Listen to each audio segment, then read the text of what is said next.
Le saviez-vous, chaque année, 40% de la production mondiale de nourriture ne voit pas un estomac humain. En France, 17 millions de tonnes de produits parfaitement comestibles ne sont pas consommés. Des milliers de kilos de pommes, d'abricots déformés, de cerises à peine fendues, de tomates biscornues sont jetés par les producteurs qui n'ont pas de débouchés valorisants pour ces fruits et légumes moins jolis et pourtant aussi bons. Et c'est à partir de ce constat que notre invité a eu l'idée de réhabiliter ces fruits et légumes avec des défauts d'aspect peut-être, vendus 30% moins cher, mais qui ont les mêmes qualités gustatives. C'est le début de l'aventure, une aventure qui s'est appelée Les Gueules Cassées. Elle continue toujours. Nicolas Chaban, bonjour. Bonjour. Merci d'avoir accepté notre invitation. Je suis très heureux de vous accueillir dans le Business Club de France. J'ai beaucoup de questions à vous poser, car au-delà de ces fruits et légumes, je dirais qui sont pas jolis, on les appelait comme ça à l'époque. Il y a aujourd'hui, c'est qui le patron? Et là, on va parler de lait. On va en parler dans un instant. D'abord, je voudrais qu'on fasse un point sur les gueules cassées. Comment a démarré cette aventure? C'est envoyé un producteur jeter des abricots que vous vous êtes dit qu'il y avait quelque chose à faire? Depuis longtemps, on travaille, nous, sur la qualité des fruits et légumes.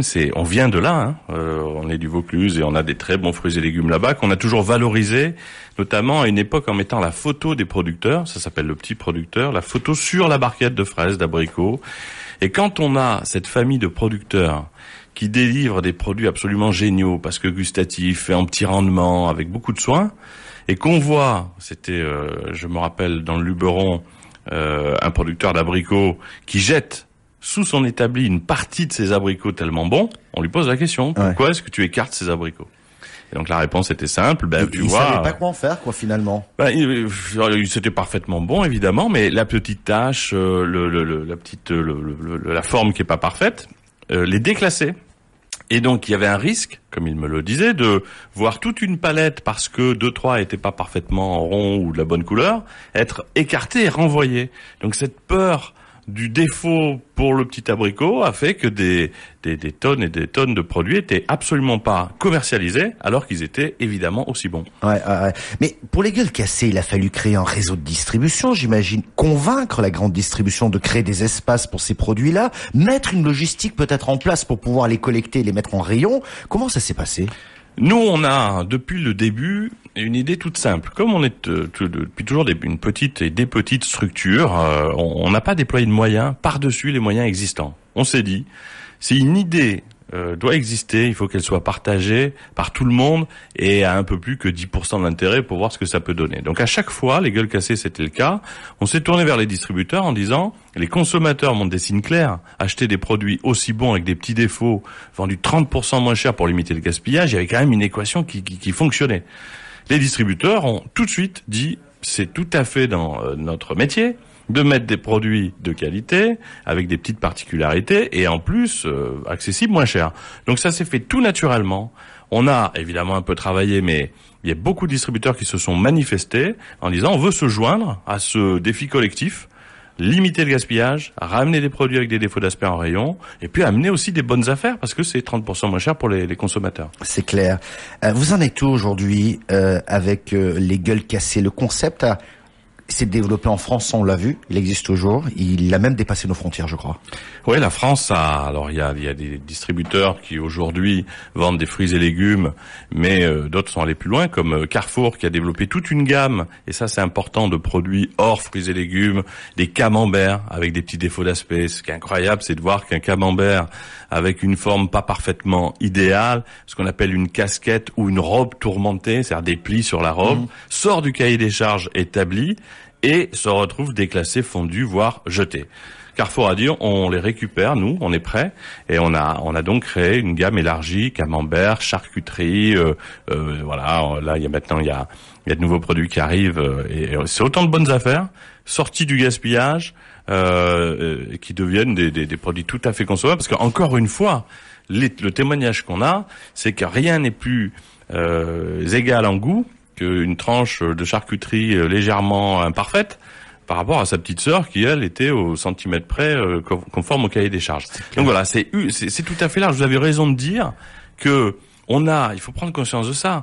On a 1,3 milliard de tonnes au niveau mondial qui, chaque année, est écarté, ne voit pas un estomac humain, donc c'est des aliments parfaitement consommables, aussi bons que les autres, qui peuvent être vendus moins cher, qui ont déjà été payés, financés, et qui font finalement de la pollution à l'aller en étant créés et au retour en étant détruits. On a tout intérêt à récupérer ce bien collectif et nous, consommateurs, à dire aux distributeurs, on est prêt à acheter tout ça. Voilà, et même avec moins 30% en prix affiché, c'est peut-être une marge moins importante, mais ça reste quand même une pour l'ensemble des acteurs. Quand vous avez plutôt que ça parte à la poubelle, quoi, pour être très clair. C'est gagnant pour tout le monde. Un produit qui partait à la poubelle, qui ne générait pas le premier niveau de marge pour évidemment aucun intermédiaire et qui ne voyait pas le consommateur final, recrée de la valeur quand à un moment donné, au lieu d'être à 0, il est à moins 30% en reconstituant une chaîne de marge. Donc c'est tout à fait rentable pour un distributeur de mettre ses produits en rayon. C'est un fabuleux produit d'appel parce que comment trouver des produits à qualité égale aujourd'hui sur le marché 30% moins cher, ça n'existe pas, à part dans ce gisement qu'il faut aller chercher pour des bonnes raisons, des raisons anti-gaspi, et qui est vraiment à portée de main. Donc c'est vrai qu'en France, on a initié la démarche. C'est parti dans le monde entier. Il y a eu un article du New York Times qui a propulsé la démarche vraiment dans plus de 20 pays aujourd'hui. C'est pas nous qui gérons toutes les initiatives dans tous les pays, mais le modèle inventé en France s'est développé à travers le monde. Comment vous l'expliquez avec un peu de recul, ce succès ?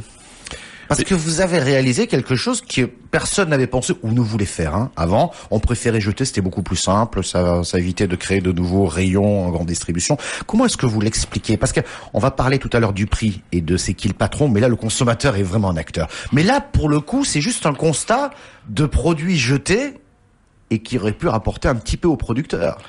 C'est la grande question qu'on s'est posée. Mais la différence entre il y a 20 ans et aujourd'hui, c'est que quand on a dans son coin une petite idée en se disant ça serait quand même pas mal qu'on puisse faire ça me semble à moi intéressant et logique, on a le doute évidemment immédiat de savoir si ça peut être une bonne idée pour les autres. Les réseaux sociaux aujourd'hui, c'est ce qu'on a fait avec les gueules cassées. On a posté et si on vendait les fruits et légumes avec des petits défauts d'aspect plutôt que de les jeter. Cette question toute simple a fédéré des réponses, de l'enthousiasme, du partage qui nous a évidemment rassurés. On est là en contact avec toute une communauté de gens qui pensent comme nous. C'est un début d'étude de marché intéressant. Le distributeur se dit tiens, il se passe quelque chose, les consos semblent être tout à fait décidés pour le faire. Et voilà comment avec les outils nouveaux, alors c'est qui le patron en est un autre exemple, mais le digital, la connexion rapide entre les gens, la capacité qu'on a à se parler, permet à une idée de bon sens, si je m'autorise à dire ça. C'est-à-dire que c'est tellement simple de se dire ne jetons plus ces produits avec des petits défauts d'aspect. Et quand on se rend compte que cette idée toute simple et chez beaucoup de gens au même moment, ça devient généralement un succès. C'est tellement simple, mais on travaille tellement sur les marges, et notamment la grande distrib. Elle aurait pu se dire non, je vais pas me rajouter ça. À la limite, j'en veux pas parce que déjà je baisse ma marge et puis c'est une logistique supplémentaire et j'ai pas envie de le gérer. Et puis finalement, ça a pris. Vous êtes donc sensible à la défense des petits producteurs. C'est un peu votre moteur, ça, non ? Je l'ai presque découvert parce que quand avec vos confrères on fait des articles sur plusieurs pages en refaisant tout l'itinéraire, on se rend compte soi-même qu'on a un moteur qui repasse toujours par les mêmes chemins. Le petit producteur, c'était mettre la photo d'un producteur qui fait des efforts particuliers pour qu'il soit payé 30% plus cher contre son travail. Tout le monde était gagnant, la qualité du produit était là. Les gueules cassées, c'est arrêter de voir un producteur qui jette une partie de son travail et qui l'amène jusqu'au consommateur. Et c'est qui le patron ? C'est l'aboutissement le plus absolu, puisque là, c'est le volant qui est mis dans les mains directement du consommateur. On va en parler, juste une petite parenthèse pour l'anecdote. Quand je dis que vous aimez les petits producteurs, c'est que vous êtes membre de la confrérie de la fraise de Carpentras, ville qui vous est chère, qui m'est chère aussi d'ailleurs, parce que j'ai commencé là-bas, faire de la radio pour la petite parenthèse, mais ça... qu'est-ce que vous faites ? Quel est votre rôle au sein de cette confrérie ? Une confrérie, c'est évidemment des gens merveilleusement bien habillés à chaque fois qu'il y a une fête pour célébrer des choses. Mais si vous voulez, une confrérie, c'est intelligent parce que ça rassemble bien sûr les producteurs, mais autour là de la fraise de Carpentras, ça rassemble l'emballeur, celui qui transporte, celui qui fait de la logistique. Et bien évidemment, il fallait un communicant, quelqu'un qui puisse amener cette information jusqu'aux médias. Et c'est comme ça qu'on m'a demandé d'intervenir. Et jusqu'à l'Élysée aussi. Voilà, on s'est dit un jour, vous voyez comme quoi dans la vie, bien des choses sont possibles. Dans une réunion, on s'est dit mais il faut amener ce produit à l'Élysée, ça sera une façon d'attirer l'attention. Toute la salle de réunion a dit mais c'est impossible d'amener un produit à l'Élysée. À l'époque, c'était avec Jacques Chirac. Et puis on s'est dit que finalement, si personne ne demandait ça nous laissait encore plus de chances d'avoir une réponse positive. Et c'est exactement ce qui s'est passé. Et à l'époque, on nous a accueillis très gentiment. Et depuis chaque année, la confrérie revient à l'Élysée pour amener ses premières fraises annuelles. Alors, Les Gueules Cassées, c'est un label qui fait partie de votre société, une société coopérative d'intérêt général qui s'appelle Trois Couleurs, c'est bien ça. Et elle a une particularité, cette société, puisque l'actionnariat est ouvert à tous pour 1 € et pas plus d'une action par personne. Moi, je trouve déjà même le concept est original. Pourquoi vous êtes parti sur un statut pareil ? Parce que l'arrivée de C'est qui le patron, la marque du consommateur, dit bien dans son nom, et on ne le voyait que comme ça, que pour pouvoir s'appeler comme ça, il faut véritablement que ce soit la société des consommateurs. Ça peut pas être une start-up très sympathique qui vient, au nom des consommateurs, refaire un habillage marketing d'une idée quelle qu'elle soit d'ailleurs. Ouais. Donc là, on s'est dit, la marque du consommateur, c'est vraiment, et ça doit être la marque des consommateurs. Donc on a ouvert cet actionnariat, on l'a limité pour pas qu'on puisse mettre plus d'1 €, l'enjeu n'était pas financier, mais avec 1 € une action, vous êtes actionnaire avec tous les droits et tous les droits de vote de votre société qui produit des produits directement issus de vos attentes. Donc on trouvait que c'était important d'aller au bout de la logique. On est dans l'esprit, on l'a vu avec Les Gueules Cassées, mais c'est beaucoup plus vrai avec C'est qui le patron. Parce que là, le consommateur, il fait partie du dispositif, du concept que vous avez mis en place. Vous avez associé les consommateurs, les petits producteurs. Vous avez pu discuter différemment avec la grande distribution. Vous avez, je pense, un peu réalisé la quadrature du cercle. Écoutez, c'est gentil de le voir. C'est parce que ça marche très fort. On va peut-être rappeler le concept de C'est qui le patron. C'est qui le patron? C'est au départ, pour se rendre compte de ce qui s'est passé, il y a 1 an, des consommateurs qui voient des producteurs de lait dans une situation dramatique. 2 producteurs mettent fin à leur jour en France. C'est absolument insupportable quand on est nous consommateurs et qu'on sait que notre argent, bien involontairement, alimente un système comme celui-là. Donc là, on s'est dit, est-ce qu'on ne peut pas redessiner les cahiers des charges, la répartition de valeur, puisqu'aujourd'hui avec le digital, on a un moyen d'aller très vite. Et c'est comme ça qu'est née d'abord la volonté de faire une brique de lait qui, de façon garantie, assure aux producteurs de quoi vivre. Ça, c'était le point de départ. Et puis, quand on a mis en place sur Internet cette logique de questions posées aux consommateurs, là, bonus incroyable, est arrivé finalement un nouveau modèle, qui d'ailleurs, là, encore une fois, nous est très demandé à l'international, qui renverse totalement toute une époque du push, finalement, du push marketing ou comme. Pendant des années, on faisait un produit dans une salle de réunion en tant qu'expert en se disant, on espère que ce qu'on a décidé va plaire à un consommateur à l'autre bout, mais il restait tout le chemin d'aller lui expliquer. Ouais. Alors que là, en partant du lait, on a posé une question très simple sur un blog, en plein mois d'août, on pensait que ça bougerait pas et ça s'est enflammé. Est-ce que vous êtes prêt à rémunérer le producteur un peu plus ? Donc vous aviez un prix de base à 69 centimes qui vous indiquait la traduction ensuite en rayon. Le un peu plus, c'était 4 centimes, 73. Au juste prix, c'était 7 centimes, 77. Une semaine de vacances par an, est-ce que on mettrait pas dans le prix de quoi permettre à un producteur de partir et de prendre un peu de temps libre? 2 centimes de plus, 79. Et puis on s'est dit, on s'arrête pas là. Le producteur a dit, mais vous savez, quand vous nous amenez des centimes, vous nous donnez l'occasion de vous proposer de la qualité en échange. Ouais. Est-ce que vous voulez qu'on enlève les OGM de l'alimentation?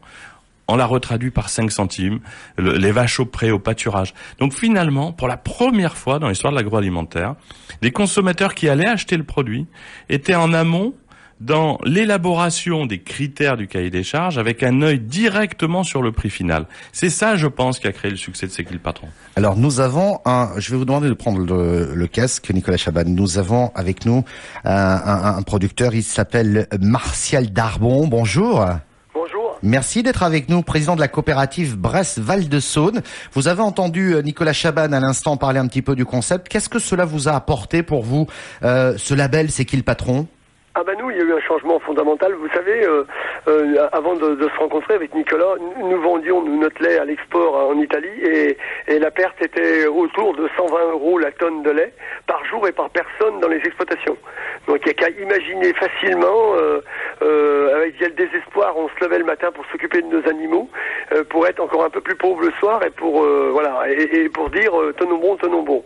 Et donc de retrouver un consommateur qui nous propose un deal d'un lait tracé et d'un lait équitable et nous permet de vivre avec ce pont d'interaction consommateur-producteur.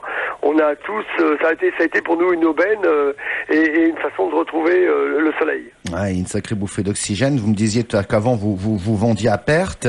Tout à fait. Moi j'ai vu quand même des horaires pas possibles. C'est 105 heures de travail à peu près par semaine pour vous.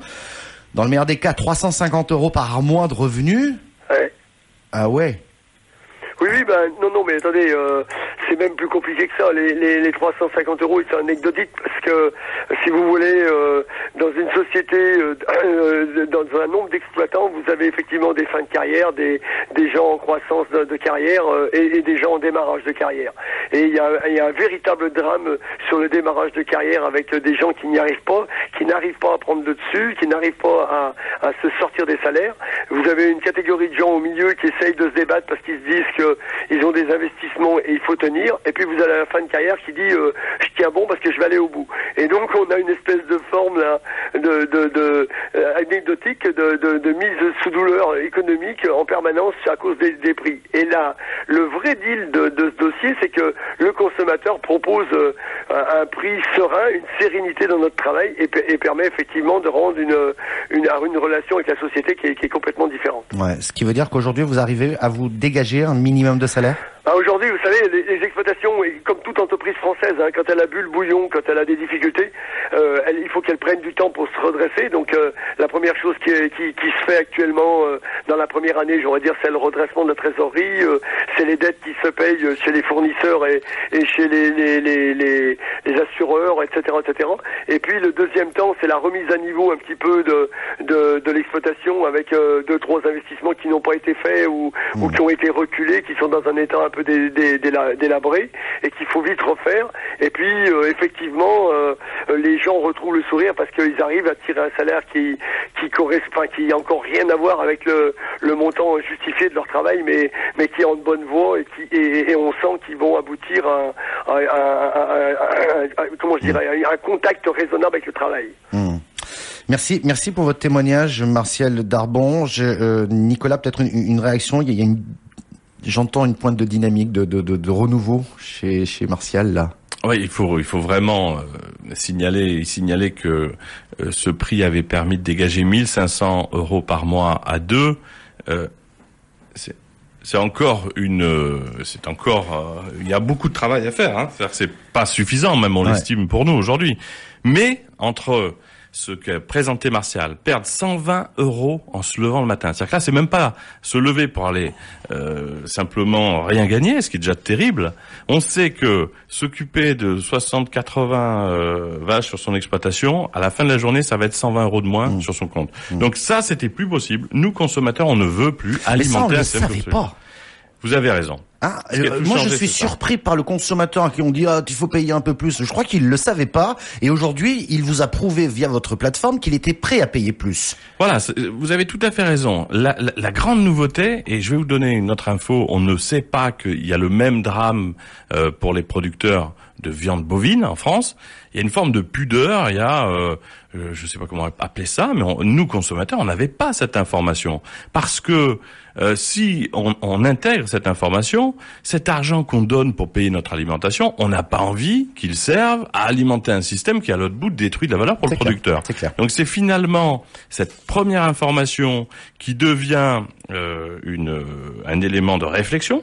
Et quand ensuite on donne un vrai pouvoir au consommateur d'aller choisir le bon prix qui à la fois aide le producteur, mais vous l'avez vu en échange, permet de récupérer de la qualité et de la traçabilité, on est dans un rapport gagnant-gagnant qui, à mon avis, a fait le succès de C'est qui le patron. Je vais quand même remercier, je sais pas si je l'ai fait, mais Martial Darbon, merci pour votre témoignage. Je rappelle que vous êtes le président de la coopérative Bresse-Val de Saône. Merci. Merci à vous. Merci bien.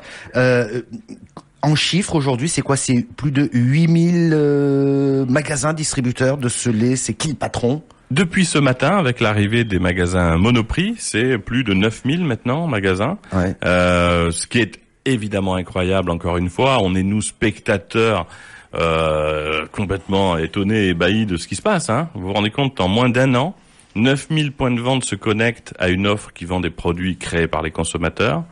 La brique de lait, c'est 21 millions, bientôt 22 millions de litres, alors que tout le monde rêvait secrètement de 5 à 7 millions par an.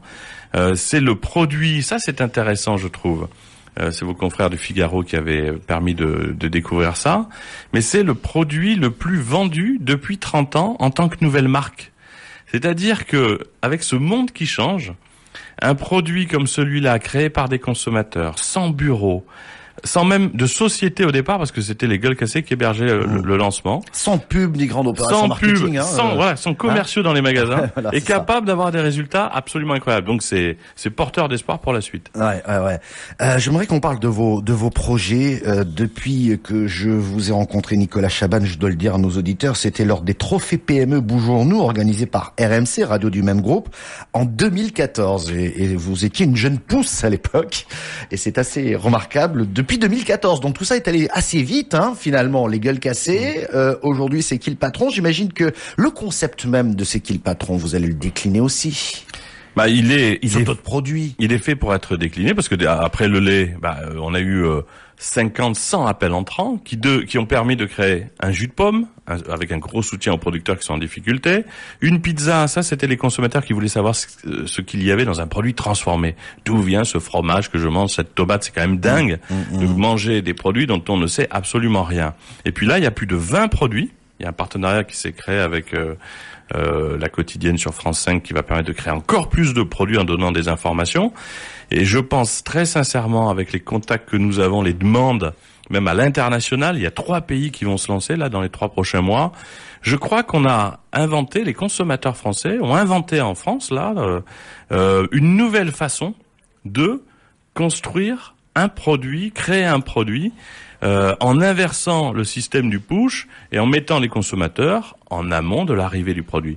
Vous imaginez bien que tout produit commercialisé aura un intérêt à être créé de cette façon-là, parce que ça offre une visibilité claire aux fabricants, ça rassure le distributeur et ça amène des informations et une transparence que le consommateur n'avait pas et qu'il souhaite. Voilà, donc il y a de quoi imaginer que ça puisse être rapidement un nouveau modèle de développement, marketing et communication des produits alimentaires et non alimentaires. Je pense que vous allez revenir nous voir prochainement, vous allez quitter votre Ventoux adoré pour venir nous voir, parce que j'ai vu que vous aviez des projets à l'international. Vous nous en avez parlé au nom même de votre entreprise, cette fois-ci avec une levée de fonds en cours justement pour pouvoir accélérer ces différents projets. Donc je pense que l'aventure n'est pas finie. En plus, vous êtes en train d'inventer un modèle. Merci. Merci Michel, merci pour ce suivi, et vous avez été dans les tout premiers à nous tendre un micro. Là, on est ravis de revenir vous raconter ce qui se passe désormais. Merci beaucoup Nicolas Chaban.